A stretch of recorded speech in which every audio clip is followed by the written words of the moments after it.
Good afternoon, ladies and gentlemen. Please take your seats.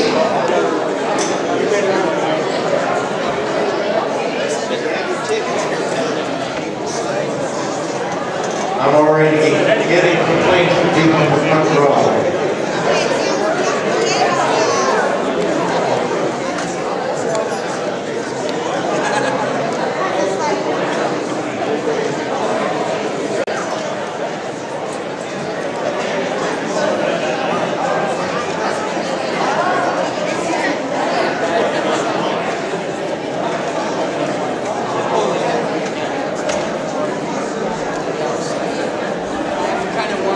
Please take your seats.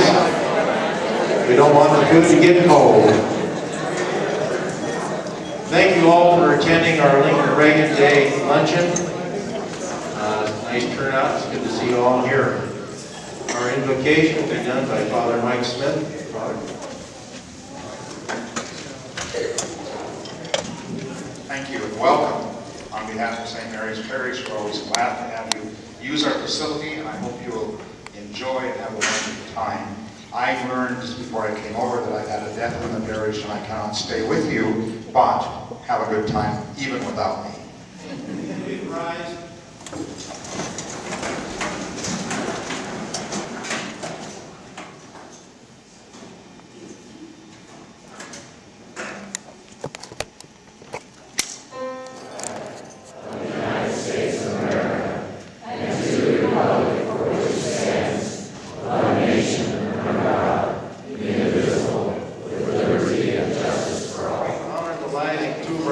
Patriot presidents.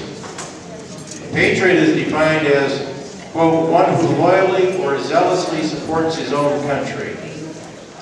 Both men committed their time in office to assuring the survival of the United States and the liberty that the Constitution guarantees all Americans. This commitment represents the heart and soul of the Republican Party at the grassroots level. We are not ashamed of the word patriot. These are times that challenge this nation and challenge the Republican Party. I'm not going to get preachy yet, but we have a job to do in the coming year and the year after. And this is the beginning of the next campaign season. Some folks here today have got a campaign coming up immediately, and we'll get to that. But let's go on with lunch. That's what we're here for. You notice that each table has a individual important to history in the Republican Party. So each table has a name. What we're going to do here is I will announce the name of the table. Please rise and go over and serve yourself at the buffet. And we'll get this started. Let's start off with the Condoleezza Rice table. The John Wayne table, the Brad Johnson table, and the McKinley table. I want to do some more door prizes.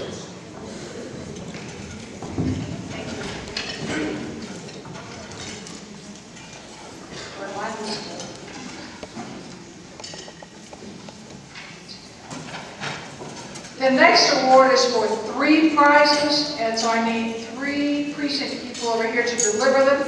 It is a gift award of a gift certificate from Perkins Restaurant in Hamilton. 3 awards, please.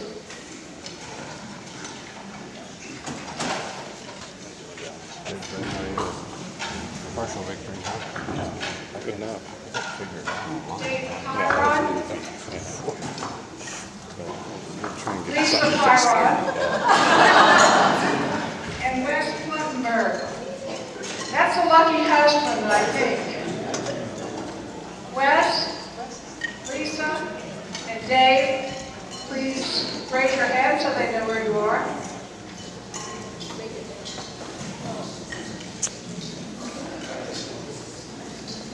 Thank you.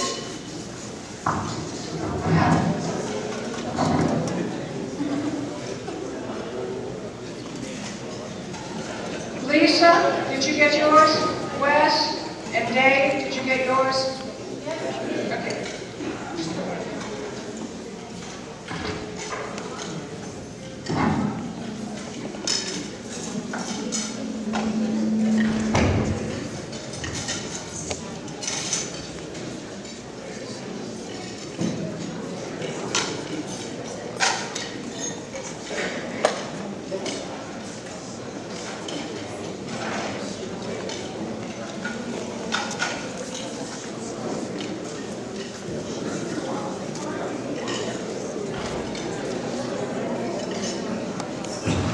We have some special guests here today that I'd like to have them rise when I read their name. And if you would, hold your applause until everybody has been announced, and then we can give them a final round. With us today are County Commissioners Greg Chilcott, Greg, and Alan Thompson. Alan. We also have a number of candidates who are running for the new positions of County Commissioner. In District 1, we have Dave Hurt as a candidate on the Republican primary, and Steve Hall. Steve. In District 2, running for County Commissioner on the Republican ticket, Carolyn Weisbecker. Pardon me, District 4. Carolyn Weisbecker, Gary Zabrowski, and Richard O'Brien. And in District 5, we have the unique situation of somebody who I think is an incumbent, but apparently he's a candidate again, Howard Lyons. Thank you all.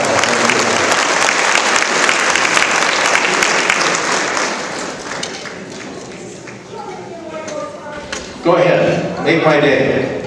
5 precinct people, please. We have 5 door prizes, the blue boxes. Forgive me for not hiring somebody to do this. 1, 2, 3, 4, 5. David Dennis.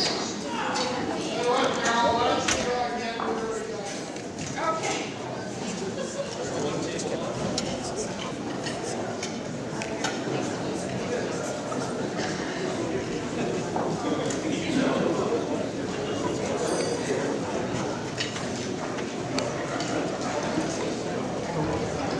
So let me ask you, some of you folks that got packages, have you opened them up yet?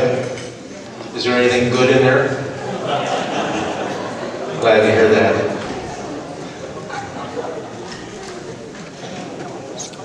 We also have a couple of other special guests here today from Missoula County, long involved in Republican politics.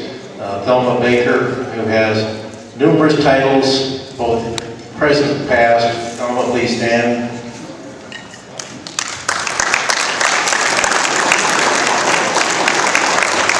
And also, we'd like to recognize Barbara Barrett from Congressman Reber's office.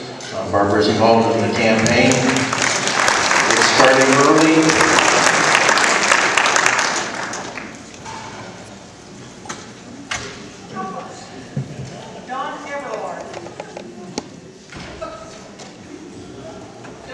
Don Everard. Don? Yep, he's got it.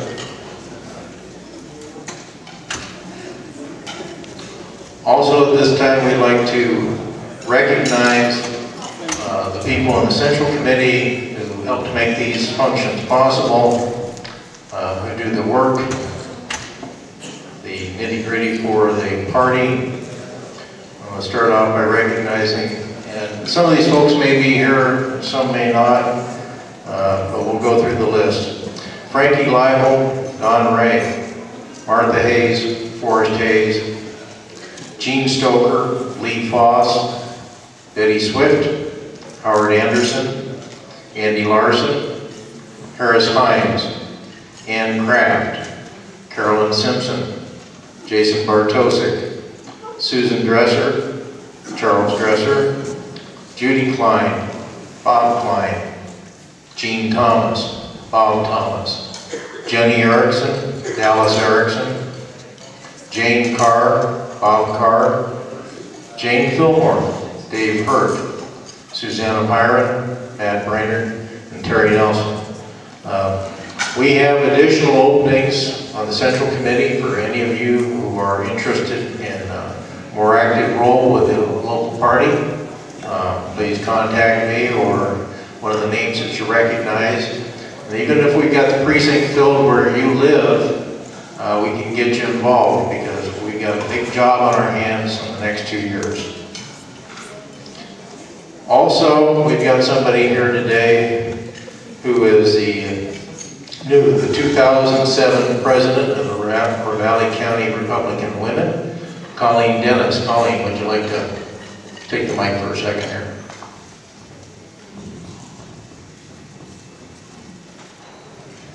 Hello, I wanted to take the opportunity, since we're here, to invite everyone to our meetings. They're the fourth Tuesday in each month, and on the 27th will be our next meeting. We like to make our meetings informative, both political and community oriented.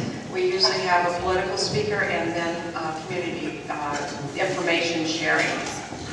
This Tuesday we're going to have the commissioners, the candidates for commissioner, and then also we're going to have a speaker from the soup kitchen to inform us of how they're handling that, which is a terrific forum. Thank you. I hope all of you will attend. It's at the Main Club. Thank you, Colleen. More president. Again, I'm Carolyn Weisbecker, and I am president of the South Valley Pachyderm. Gene Williams and I have started on a series of discussions of what it is to be a Republican. What does it mean? How do we identify ourselves in the crowd? How do we answer to the questions of what makes it worthwhile to say that we're part of the Republican Party? At this point, however, we are going to diverge and we're going to have some more programs, different interesting speakers coming up in the next few weeks, including the candidates for county commissioner. And I do encourage you to attend those meetings if at all possible. We meet at 12 o'clock on Fridays at the Exchange. By the way, notice one of the door prizes today, and one of the silent auction items today, is a dozen lunches at the Exchange. We hope that somebody bids on that and joins us for all 12 lunches during the year. Thank you. Oh, door prizes. Did he hand me the door prizes? Okay, I've got Pizza Hut lunch buffet. Only one award this time. Actually, since we're running short on time, I'm going to go ahead and do 6 awards. If I could have 6 precinct people up here. I'll pull 6 cards. Let's say, well, you guys weren't here, so here you are. We don't know what you're saying. The kids did a beautiful job. For a Pizza Hut buffet coupon, Hollis Co. Oh. That's Jeannie's husband. For a blue box, Dave Dennis. Karen Round. Susie Foss. I'll get their table. Sharon Wheeler. And Jeanette Freed.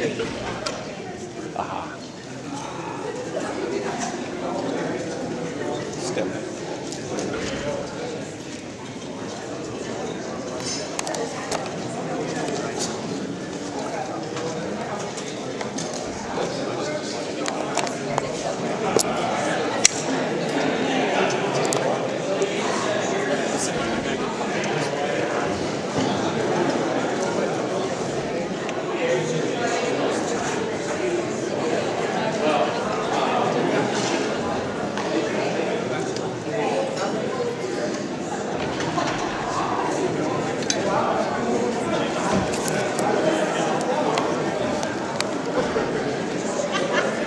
You know that it's extremely difficult to ever attend a Republican function where there's not some form of food being served and somebody getting up to talk. And we're no exception today. We have a featured speaker today, Brad Johnson, our Secretary of State. A little bit about Brad. Brad was born in Lake Forest, Illinois in 1952. He graduated from the University of Illinois in 1976 with a Master's of Science degree in agriculture. Brad got active in Republican politics at an early age, and as a high school student he became a member of the Illinois Teenage Republicans. Brad served as a volunteer in both of the successful Nixon presidential campaigns, served as Vice President of College Republicans in Glendale, Arizona, and also worked on the John Connally presidential campaign in Texas. In 1980, Brad moved to Bozeman and got involved in Gallatin County Republican activities. He served on the state executive board from 1984 to 89. In addition, he served as district representative for Congressman Ron Marlene from 1983 to 1984 and managed the Billings field office. In 1990, Brad threw his hat in the ring and ran against Congressman Pat Williams. Virtually unknown at the beginning of the race, he got almost 40% of the vote on election day. More recently, Brad ran in the 2002 Republican primary for the U.S. Senate, and then in 2004 ran a successful campaign for Secretary of State. Secretary of State Brad Johnson. Come on up, Brad.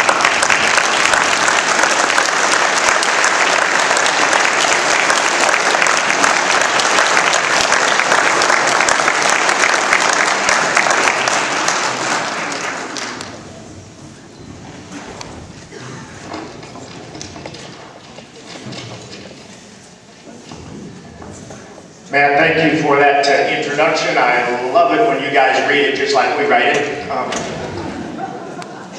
It is so good to be here in Ravalli County. You all have been voting for me ever since 1990 when Ravalli was one of the counties I actually carried against Pat Williams in the Old Western District, and I've never forgotten that. Before I get started with my remarks, I want to tell you all that that Matt is exactly right.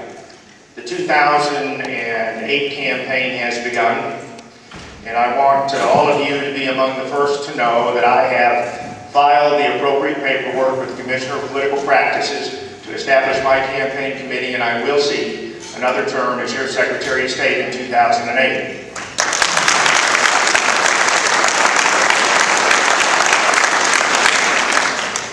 Commissioner Chilcott said that I had to tell you one story. I know some of you perhaps have heard it, but it's a true story, and it does have some entertainment value. You know, I've been involved in this political stuff in Montana for a long time.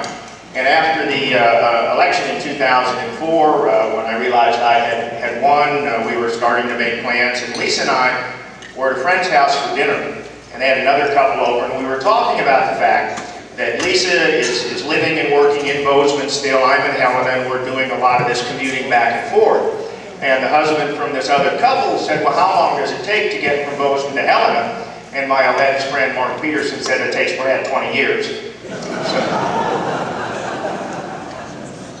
But it's just so good to be here. I want to talk to you a little bit about a book that Gene Thomas referred me to, a book called Mavericks, written by a fellow by the name of John Morrison. And it talks about some of the more interesting aspects of early politics in Montana. And one of the stories that stuck out to me had to do with the relationship between Marcus Daly and William Clark. Their initial head knocking, if you will, came over the choice of location for the capital of Montana. Daly wanted to see the capital in Anaconda, and Clark wanted to see it in Helena. Obviously, Clark prevailed, which did nothing to further the nature of their relationship. And it became evident that Clark was going to try and position himself to be elected by the legislature to the United States Senate. And so Daly saw to it that he got an investigation started into alleged bribery charges against Clark. This went far enough to have a grand jury impaneled. The grand jury did not, in fact, indict, and so Clark ended up being elected by the legislature, going to the U.S. Senate, at which point Daly got the U.S. Senate to start an investigation over bribery charges, and Clark decided that rather than face that, he in fact would resign. Now that's the way to handle a decision at the ballot box, isn't it? But that kind of interesting politics is not new to me. I cut my political teeth in Illinois at the time I got involved. Richard J. Daley was the mayor of Chicago, and we had then Republican Governor Richard Ogilvie and Republican U.S. Senator Chuck Percy. The story that we love to tell was that the three of them were out on Lake Michigan in a small boat, and the boat started taking on water. And it became evident that only one of them was going to be able to stay on the boat and make it back to shore. So they voted to determine who that was going to be. And Richard J. Daley won the election. The vote was 1-1 to 257. You know, I tell folks, and I mean it, that elections are truly the best part of my job, the most important part of my job. If we fail in our responsibilities to maintain the integrity of the electoral process, and more importantly, to maintain the confidence of the people in the outcome of that process, all of the other debates we have, frankly, will become moot. A healthy electoral process is that important to the future of this state and ultimately this nation. And so I take those responsibilities very, very seriously and measure all that we do in the area of election policy by that goal. We ought to talk for a minute about the mechanics of the 2006 Montana election. The fact of the matter is, even though there were some gratuitous cheap shots taken by the executive director of the Montana Democrat Party, Montanans can be very proud of the way their election administrators conducted the 2006 elections in Montana. Think about the fact that by 10:30 Wednesday morning, we knew the outcome of every single race in Montana except for 3 that were so close they had to be recounted. We had no procedural challenges and no lawsuits. I can tell you that there are colleagues of mine all across the country that would have killed for that record on the day after elections. So we can be incredibly proud of the election administrators across this state. We threw, by virtue of both the 2005 legislative session and by virtue of the Help America Vote Act, we threw a tremendous amount of new stuff at our election administrators. Statewide voter registration database, permanent absentee voter request list, new technology in the form of the automatic voting machines, and then finally the election day registration, and we'll revisit that in a moment or two. But with all of that new stuff to deal with, our election administrators still have that kind of admirable record by the end of the day, and I think it's a tremendous job that they did. And boy, when you see yours here, make sure you say thank you, because they all have really worked hard and earned their keep and then some. We ought to talk for a minute about this election day registration. I want to give you a little history about how we got there, a little indication as to how it worked, and where I think we're going to be heading with it as we move into the 2008 cycle. When I took office in 2004, and then I was sworn in, took office in 2005, January 3rd, that's the same day the legislature begins. I mean, you talk about getting thrown feet first into the meat grinder. That's just exactly the way that works. And so I was still trying to find the coffee pot in the men's room while this whole legislative process was unfolding. And it became evident to us that there were enough votes out there for an election day registration bill to pass. The first one was introduced by former Secretary of State Mike Cooney. And he had actually companion bills. One bill was going to repeal the requirement for identification at the polling place on election day.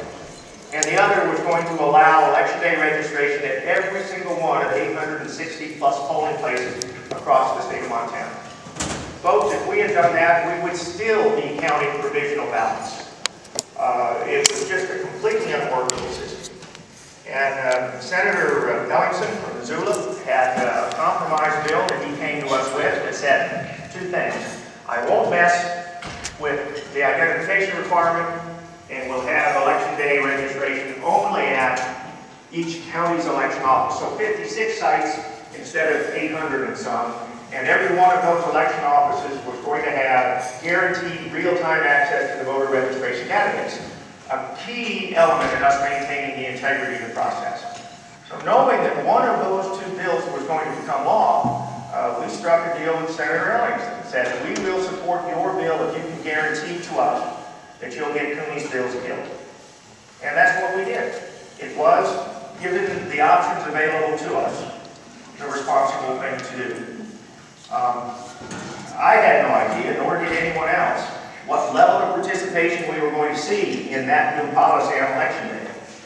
In some counties, Missoula County and Gallatin County most notably, it did create some substantial disruption at the polling place. And it started to raise some very real questions, again, about whether or not it had created an opportunity for what I've come to call creative voting. And while we have nothing but anecdotal evidence in that regard, we don't believe that there was rampant fraud as a result. But just the disruption at the polling places is enough for us to try and get the policy changed. And so we have requested and pushed through the House a bill that would move late registration back to the Friday before election, so we don't have that problem on that most hectic day. That has passed the House on a straight party line vote. My fear is it will die in the Senate and that we will go into the 2008 cycle with election day registration still on the books. Very unfortunate, but that in fact is where we're at. Now let's look just for a minute at the numbers that resulted from election day registration, and actually I should say late registration, in 2006. Remember that up until 2006, Montana had an absolute 30-day pre-election cutoff for voter registration. That cutoff for registering in the regular manner still exists. But post that cutoff date, you can go to your election office and register in person. And you can do that now, currently all the way up to election day. In that 30-day late registration period, we saw 7,900 registrations statewide. Of those, 3,900 took place on election day.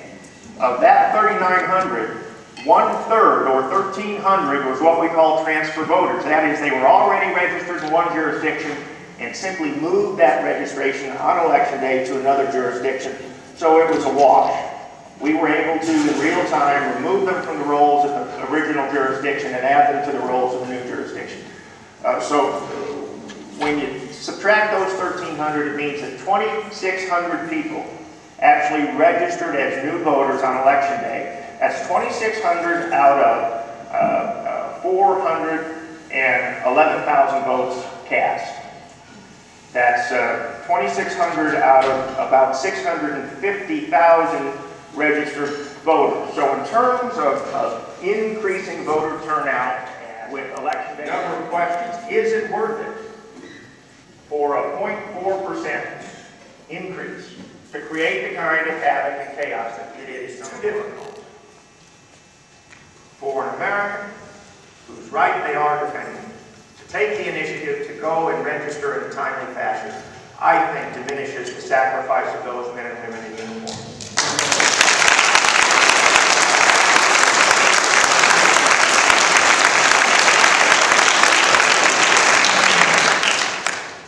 Another issue that we need to talk about is one that I'm afraid is inevitable, and that is the concept of going to mail-in ballots for an election. There was a bill that was going to be introduced this time. It was going to make it mandatory for 2008. I can tell you the good news, bad news. The good news is we sat down with that bill sponsor and convinced her to withdraw that legislation from consideration in this session. But it was with the understanding that we would assist with the implementation of a study interim committee to look at potential implementation in 2010. As we see the aging demographic of election workers in Montana, and it is striking, it is more and more and more difficult for county election administrators to staff all of their polling places. The pressure is mounting across the state for this. We had, and there's a part of the concept that is not all that new. We had in 2006 nearly 40% of all the votes cast cast by mail, because that's what we allow in our absentee and early voting procedures.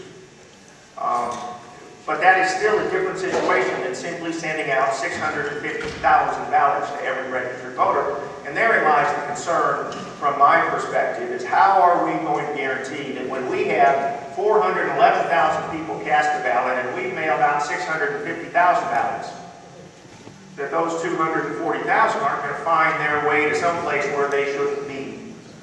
And so until I'm convinced that there are truly adequate safeguards in that regard, I will continue to oppose that idea. But I'm not going to stand up here and give you all false hope, because I think within the next 2 sessions of the legislature, we will in all likelihood see that legislation passed and signed into law.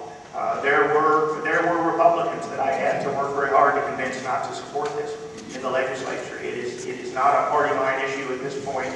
And so just, it's out there. I wanted you to be aware. Let's talk a little bit about the results of the 2006 election. It's awfully easy to look at Conrad Burns' loss and be awfully dejected about where we are as Republicans in Montana today.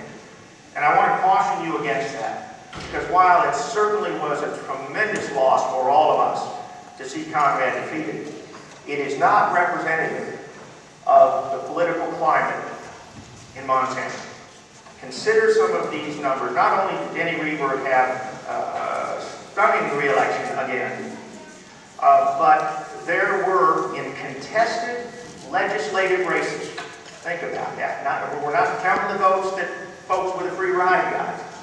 In contested legislative races in 2006, there were 39,000 more Republican votes cast in this state than Democrat votes. 39,000. Almost 10% of the total voter turnout. If we had had legislative elections held at large in 2006, the Republicans would have essentially a 10-vote majority in the House of Representatives and a 5-vote majority in the Montana Senate. Instead, because of the reapportionment plan that we as a party were completely ineffective of challenging in 2002, we have a 1-vote majority in the House of Representatives, and courtesy of Senator Kitzenberg, we are 1 vote down in the Montana Senate, even though our candidates received almost 40,000 more votes. So don't lose that perspective. Keep where we are in that context. Because as we come into 2008, we're still going to struggle, and I'll be honest with you, we're going to struggle to defeat Brian Schweitzer, and we're going to struggle to defeat Max Watkins. That's just the real world. I'm not saying we can't, I'm just saying those are going to be very, very problematic races for us. The other thing we need to keep in mind, though, is that there are 3 of the 4 second-tier statewide offices that are going to be open seats: the Attorney General, the State Auditor, and the Superintendent of Public Instruction. The only time, historically, those seats change hands is when they're open seats. This is our golden opportunity. And in a statewide race, the reapportionment plan doesn't matter. They can't shift those votes around the way they did in legislative races. So what that means is, if we recruit credible candidates early, and we get behind them in those races, we can, for the first time in decades, regain Republican control of the Montana land movement, and that is critically important to us. It's got to be a central goal in 2008. As I told you, I am going to run again. I probably shouldn't tell you this because it's going to jinx things, but I'm committed to work every bit as hard as I did in 2004. B, history certainly is on our side. The last time an incumbent Secretary of State was defeated for re-election in Montana was 1896. So keep your fingers crossed. But the fact of the matter is, Montana, when we hear this talk about Montana becoming blue or purple, it's nothing more than wishful thinking on the part of Democrats that think that they can parlay a couple of fluke elections, and that's what they were for governor and for the U.S. Senate, into a majority in Montana, and it's just simply not there for them. But it is critically important that we are also committed to holding what we do have in the legislature, in the Congress, and in my seat on the land board. So I guess that's the overall picture that I would leave you with in terms of where we're at today as a party in Montana.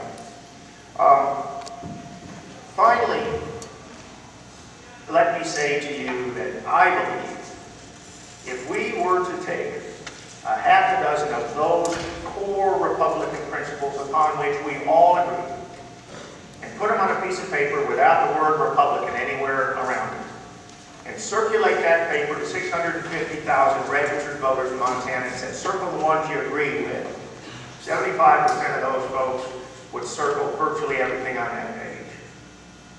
Our philosophy as a party is very, very much the mainstream political philosophy of Montana. We have not always done a good job of getting that message out. And that is our challenge. I tell you that in 2008, Republican candidates that run on Republican principles will win. There is no question about that in my mind.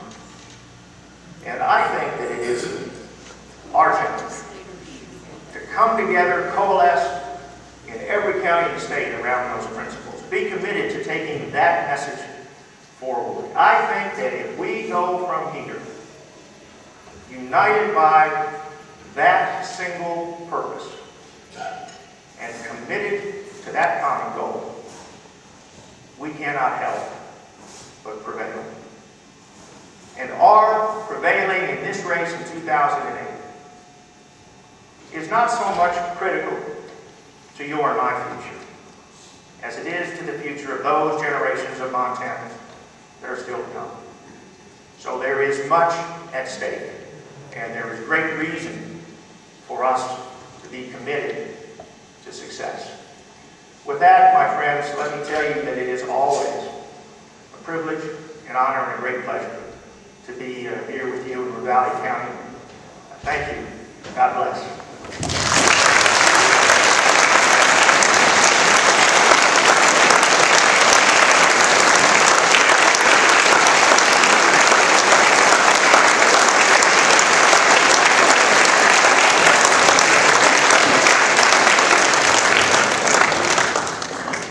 Thank you, Secretary Johnson.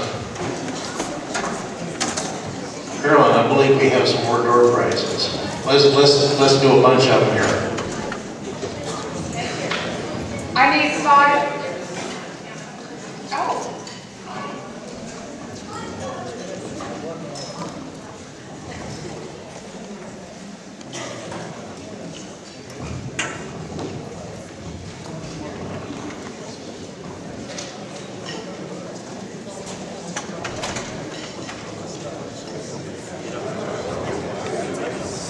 Okay, we're gonna sing the song Montana once through, and then we'll have everybody join in on the second time. Montana, Montana, glory of the blessed, of all the states from coast to coast, you're easily the best.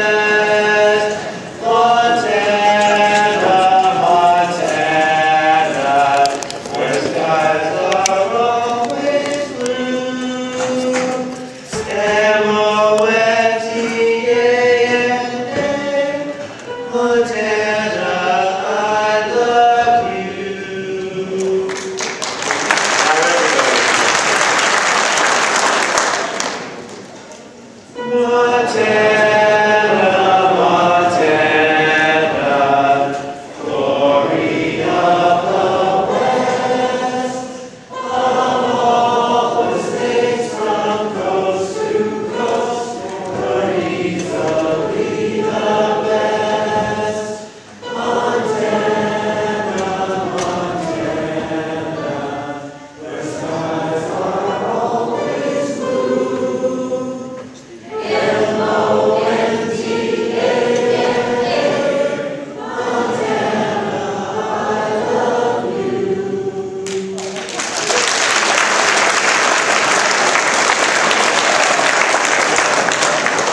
Thank you, Matt. I was wondering how we were going to recover from Carolyn's promotion on the South Pachyderm, but this is the opportunity, and thank you.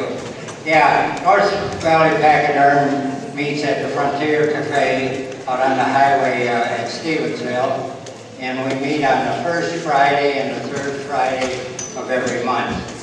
And we have programs, of course, they usually have some kind of a political background to them. And we're a friendly group, and you're all invited.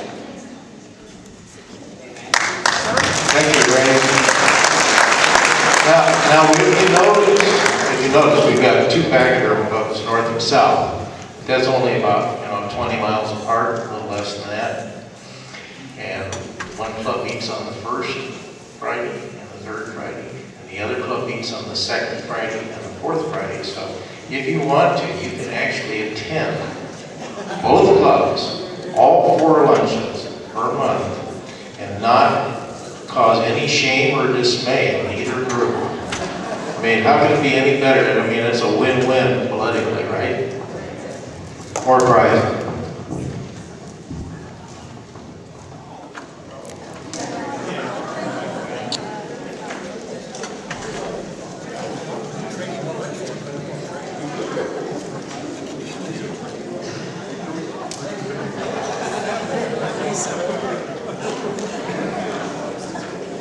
Real Bob Thomas.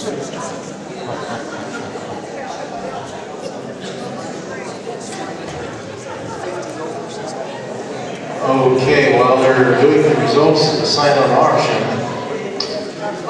who do we have that's going to do the 50-50? We got a 50-50 drawing? Judy Klein. I might have known. They were the serious deeds for no stick in the buds. And they enjoyed good stories and jokes and were adept at telling them on a routine basis. Reagan used to tell of an old farmer who was asked where he would like to be in the event of a nuclear explosion. The old boy said, someplace where I could say, what was that? And Reagan was fond of referring to government as being something like a baby. It's an elementary canal with an appetite at one end and no sense of responsibility at the other. And as he became president, he received a lot of pressure. A lot of people wanted him to do certain things. As he said, Jesse Helms wants me to move to the right, Lowell Weicker wants me to move to the left, and Ted Kennedy wants me to move back to California. Folks, we're engaged in a war, and we have a lot of folks in the state who are Democrats. They certainly have the right to belong to that party.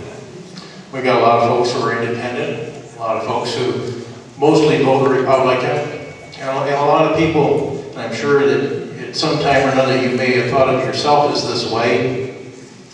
You certainly have neighbors who will tell you, I don't vote for the party, I vote for the man, or the woman, as the case may be. Well, what is the result of voting for the man? That man is no better than the party he's affiliated with.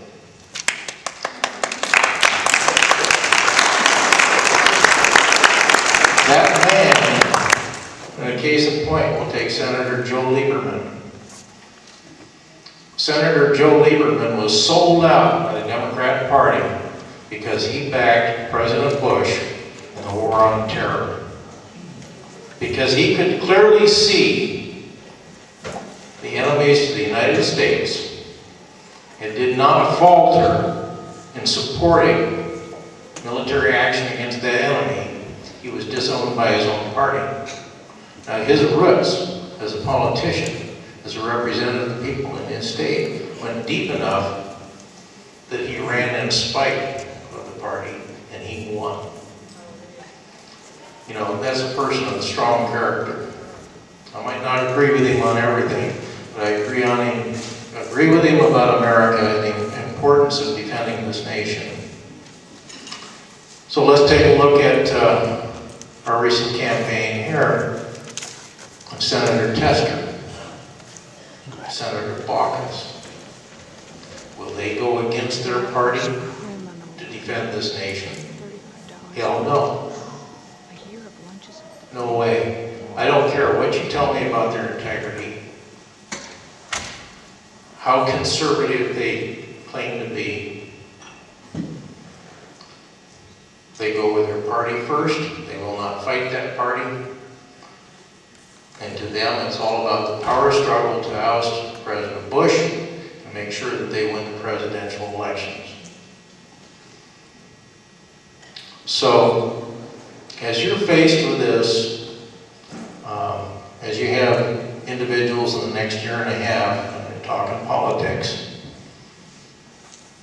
ask them what they really stand for. Ask them which party really tries to do the right thing by the United States. Now, granted, every party is comprised of numerous individuals. They've all got a little bit of clay on their feet. But birds of a feather do flock together. They do hang together. And ultimately, the individual, most of the time, like Senator Lieberman, that tries to fight his own party, particularly in the legislative process, goes nowhere. His bills go nowhere. So, don't buy into it. Don't buy into it. But we got the winners in recognizing some of our special guests here. We failed to recognize one person who was not on the agenda. That's our Ravalli County Clerk and Recorder, Regina Flintberg. Regina.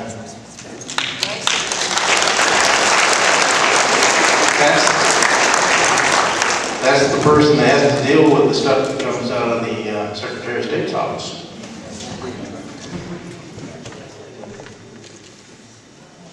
I hope you all enjoyed this afternoon. We had a number of young people who were working around here, helping out, put this function on. They belong to the St. Mary's Catholic Youth Group. They have a trip planned. They're going to go to Rome. And there's a basket back there at the table that has a card in there for them. And if you appreciated their service, if you can give them a tip or a donation for their trip, they would certainly appreciate it. Thank them very much. And as we close, if you'd all stand for the Faley brothers as they do America.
Thank you.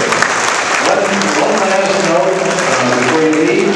For the county commissioner candidates, please attend the Ravalli County Central Committee meeting Tuesday night, 7:30, in the election room at the courthouse. And we'll give you a little time to speak to the Central Committee. Drive safe, have a good day. Thanks a lot for attending.